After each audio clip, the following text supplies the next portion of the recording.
আজ আমি আপনাদের খেদমতে সূরা ইয়াসিনের ফজিলত কিছু আমল সম্পর্কে বলার জন্য ইচ্ছা পোষণ করেছি। আল্লাহ তাআলা ফলপ্রসূ আলোচনা আপনাদের সম্মুখে উপস্থাপন করার তৌফিক দান করুক, আমিন। যতটুকু আলোচনা বের হবে করতে পারবো আল্লাহ তাআলা তৌফিক দিবেন। ওই আলোচনা যেন আমরা আমল করার জন্য সিদ্ধান্ত নিয়ে আমলের মাধ্যমে আমরা যেন আমাদের জীবনকে জান্নাতি জীবন হিসেবে নিশ্চিত করতে পারি, সেই তৌফিক আল্লাহ তাআলা আমাদের সবাইকে দান করুক, আমিন। সূরা ইয়াসিন শুরু হয়েছে ইয়াসিন শব্দ দিয়ে। সূরা ইয়াসিনের প্রথম আয়াতটাই হচ্ছে ইয়াসিন।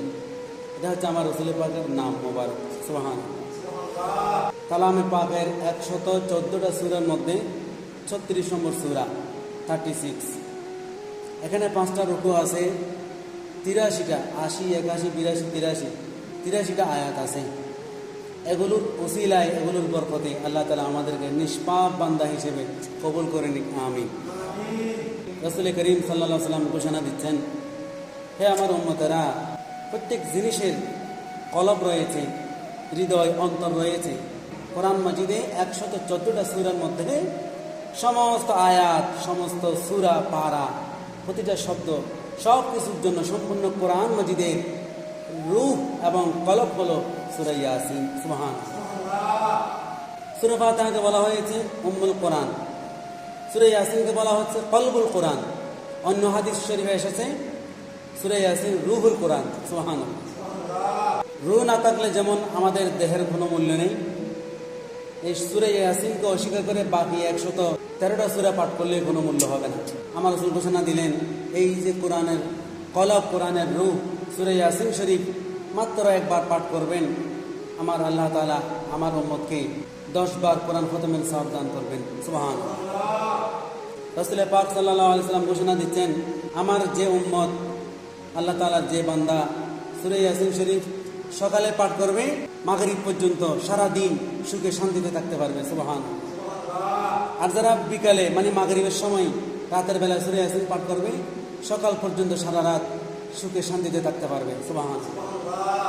রাসূল পাক সাল্লাল্লাহু আলাইহি ওয়াসাল্লাম ঘোষণা দিলেন, সূর্য ওঠার আগে আগে ফজর নামাজ আদায় করার পর সূরা ইয়াসিন শরীফ তেলাওয়াত করার কারণে সারা দিন রিজিকের মধ্যে আল্লাহ তাআলা বরকত দান করবেন, সুবহানাল্লাহ।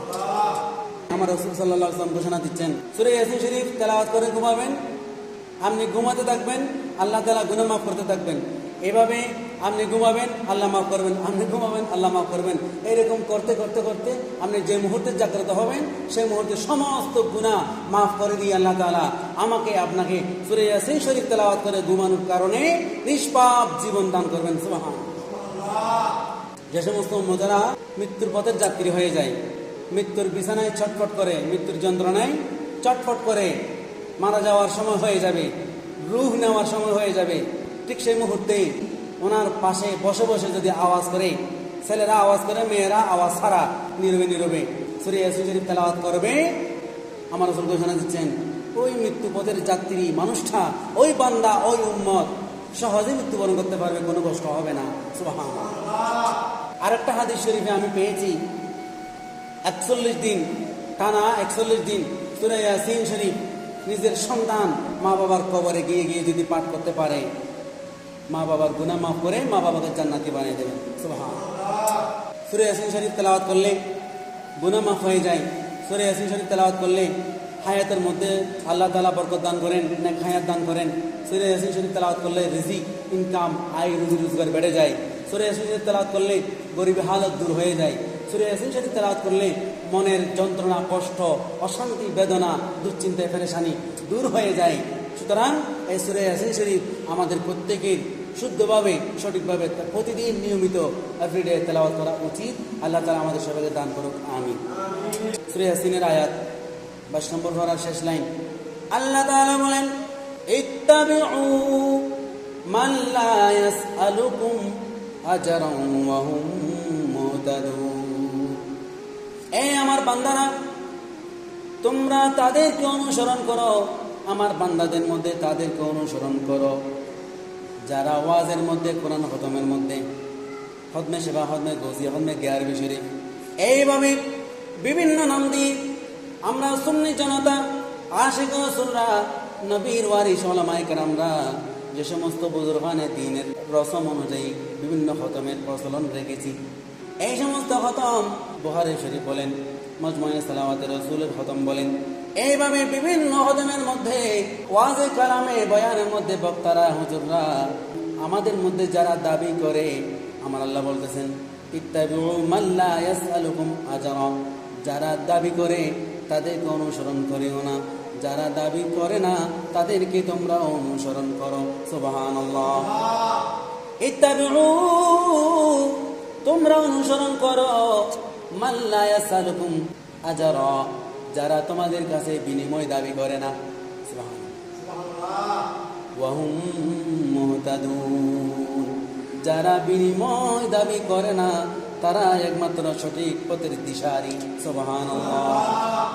এই আয়াত থেকে আমরা যেটা মেসেজ পাই, শিক্ষা পাই, সেটা হচ্ছে আমরা যারা বক্তব্য রাখি, ওয়াজ কালাম করি, বয়ান করি, আলোচনা করি, আমাদের একটা পরিশ্রম হয়, আসা যাওয়া গাড়ি ভাড়া খরচ হয়, তো গাড়ি ভাড়াটা সারা দিয়ে দেবেন।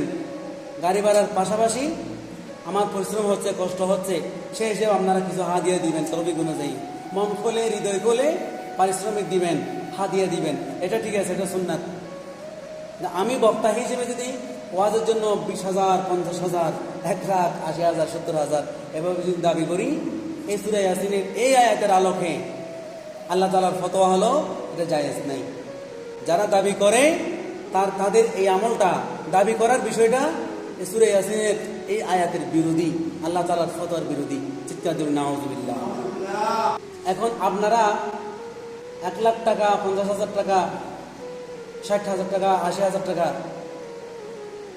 যদি দেন, তারপরেও আলেমের, বক্তার, ওয়াইজের একটা হরফের ঋণ শোধ করতে পারবেন না।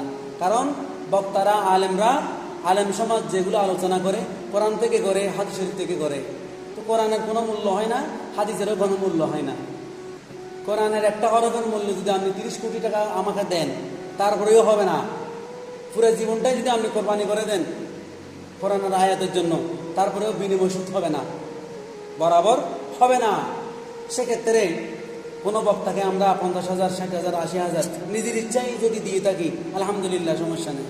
তো বক্তা যদি দাবি করে নেই যে আমাকে 1 লাখ টাকা দিতে হবে, 80,000 টাকা দিতে হবে, 60,000 টাকা দিতে হবে, আল্লাহর ফতোয়া অনুযায়ী সূরা ইয়াসিনের এই আয়াত, অর্থাৎ 22 নম্বর পারার একেবারে শেষ আয়াত, ইত্তাবিউ মান লা ইয়াসআলুকুম আজরা ওয়া হুম মুহতাদুন, এই আয়াতের আলোকে প্রমাণ হয়ে গেল যে সমস্ত বক্তারা দাবি করে তারা এই আয়াতের বিরোধী। আল্লাহ তাআলা তাদেরকে এই আয়াতের উপর আমল করার তৌফিক দান করুন। আমিন। সালাতুন ইয়া সালামুন ইয়া হাবিবাল্লাহ ইয়া রাসূলুল্লাহ উযুর হালানা ইয়া হাবিবাল্লাহ ইসমা ক্বালানা সালাতুন ইয়া আলাইকুম সালামুন ইয়া হাবিবাল্লাহ। আবার আরেকটা কথা আছে, যিনি 50,000 টাকা, 60,000 টাকা, 80,000 টাকা দাবি করে নিয়ে যাচ্ছেন, আমরাও যারা খুশি মনে 60,000 টাকা, 80,000 টাকা দিচ্ছি বক্তাকে মহাব্বত করে, ইনাকে যারা মাঠে ছেড়েছেন, ইনাকে যারা বক্তা হিসেবে তৈরি করেছেন, অর্থাৎ যারা ওস্তাদ, ইনাদেরকে আমরা 10,000, 20,000 টাকায় বুঝ দিয়ে দিচ্ছি, আর ছাত্রকে দিচ্ছে 80,000 টাকা, 1 লাখ টাকা। এ কারণে আমাদের আজকে এত দুর্দশা, এত কষ্ট। হাজারো ওয়াজ করা করে মানুষ হেদায়েত হচ্ছে না। কেন? দোষ আমাদের। আমরা যোগ্য আসনে, যোগ্য চেয়ারে যোগ্য মানুষকে বসাচ্ছি না। বিভিন্ন ওয়াজের ব্যানারে, পোস্টারে দেখবেন যিনি ভাইরাল, যিনি জনপ্রিয়, ওনার নাম উপরে আর ওনার ওস্তাদের নাম নিচে। এগুলো আমাদের অভিশাপের কারণ হচ্ছে। যতই ভাইরাল হোক, যতই জনপ্রিয় হোক, ওনার পরিচয় ছাত্র, পোস্টারে আরেকটা যার নাম দেখতে পাচ্ছেন, ইনি ওনার ওস্তাদ, ভাইরাল বক্তার ওস্তাদ। তো ওস্তাদকে উপরে রেখে ছাত্রকে নিচে রেখে এভাবে যদি মাহফিল সাজাতে পারেন, বিভিন্ন অনুষ্ঠান মজলিস সাজাতে পারেন, যোগ্য মানুষকে যোগ্য স্থানে বসাতে পারেন, তাহলে ভাইরাল, নন ভাইরাল যত কিছু আছে সব কিছু আমাদের কাজে আসবে, উপকারে আসবে। যার ইজ্জত, যার সম্মান তাকে দেবেন, আল্লাহ তাআলা আপনাকে সফল করবেন, আমাদেরকে সফল করবেন। সুবহানাল্লাহ। আল্লাহ তাআলা বলেন, ওয়াশ-শামসু তাজরি লিমুস্তাকাররিন লাহা যালিকা তাকদীরুল আজিজিল আলীম। সারা বিশ্বের সায়েন্টিস্ট, বৈজ্ঞানিক যারা আছে, বিজ্ঞানী ব্যক্তি যারা আছে, বিজ্ঞানে পারদর্শী, বিজ্ঞানে পণ্ডিত যারা আছে, ইনারা বলেন পৃথিবী ঘুরে সূর্য ঘুরে না। ইনারা বলেন পৃথিবী ঘুরে সূর্য ঘুরে না, কিন্তু আমার আল্লাহ ঘোষণা দিলেন সূর্য ঘুরে পৃথিবী ঘুরে না। সুবহানাল্লাহ। আমরা মুসলমান, আমাদের ধর্ম ইসলাম, আমরা কোরআন মানি, এত যুক্তিমুক্তির প্রয়োজন নাই। আল্লাহ তাআলা যেটা বলেছেন সেটাই সত্য। আমার দিমাগে ঢুকবে না, আমার মাথায় ঢুকবে না, আমার ব্রেনে কাজ করবে না। কেমনে সূর্য ঘুরে, কেমনে পৃথিবী ঘুরে, এ সমস্ত বিষয়, বিজ্ঞানের বিষয়টা আমাদের মাথায় ঢুকবে না, মনে করেন ঢুকতেছে না। কিন্তু একটা জিনিস আমাদের মাথায় ঢুকতেছে, সেটা হচ্ছে এটা কোরআনের বাণী, আল্লাহর বাণী, কোরআনের আয়াত।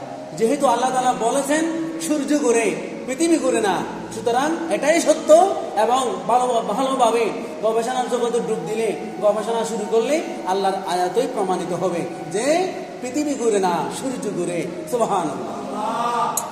রাসূল পাক সাল্লাল্লাহু আলাইহি ওয়াসাল্লাম ঘোষণা দিলেন, যখন একটা ইচ্ছা, যখন একটা হাজাত, যখন একটা প্রয়োজন দেখা দিবে, সূরা ইয়াসিন শরীফ পড়ে, আমার নবীর মহব্বতে কয়েকবার দুরূদ শরীফ পাঠ করে আল্লাহর দরবারে হাত তোলে, আল্লাহকে বলো, আল্লাহর কাছে চাও। আমার রাসূল বললেন তোমার ইচ্ছা সূরা ইয়াসিনের উসিলায় পূরণ হয়ে যাবে। সুবহানাল্লাহ।